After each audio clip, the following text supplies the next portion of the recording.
According to God's divine pattern, just like with every period of apostasy, there comes a new prophet and the gospel is restored. And one such restoration, the prophet of that dispensation or that time period, was Jesus Christ.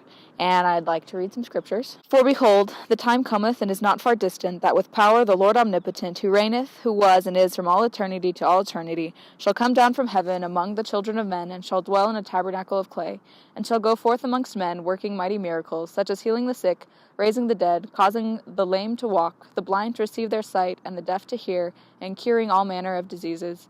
And he shall cast out devils, or the evil spirits which dwell in the hearts of the children of men. And lo, he shall suffer temptations, and pain of body, hunger, thirst, and fatigue, even more than man can suffer, except it be unto death. For behold, blood cometh from every pore, so great shall be his anguish for the wickedness and the abominations of his people. And he shall be called Jesus Christ, the Son of God, the Father of heaven and earth, the Creator of all things from the beginning, and his mother shall be called Mary. And lo, he cometh unto his own, that salvation might come unto the children of men, even through faith on his name. And even after all this they shall consider him a man, and say that he hath a devil, and shall scourge him, and shall crucify him.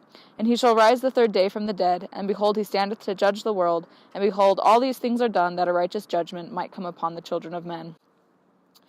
He worked miracles. He healed the sick. He taught. He preached. He served. He did many, many things. And one of the things that he did that isn't as explicit in the scriptures, but there's ample evidence for it, is that he established a church.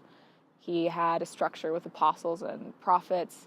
He had teachers and priests, and he gave them the priesthood, or the authority to act in his name.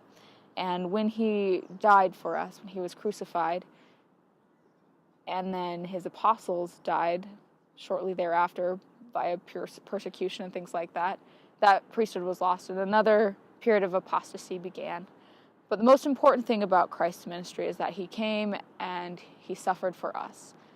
For God so loved the world that he gave his only begotten Son. And because of what Christ did for us, his suffering in the Garden of Gethsemane, his perfect life where he made no mistakes, he was able to take on the sins of the world and the sorrows and the sicknesses and the pains, and to be able to help us through our lives. And that atonement, that suffering in the garden, the death on the cross, and the resurrection are the most important things that he did. And it's the message of the gospel that has been preached before he came and has been preached since he came, and is the central message to why the church and why the gospel is important, is what Christ did for us.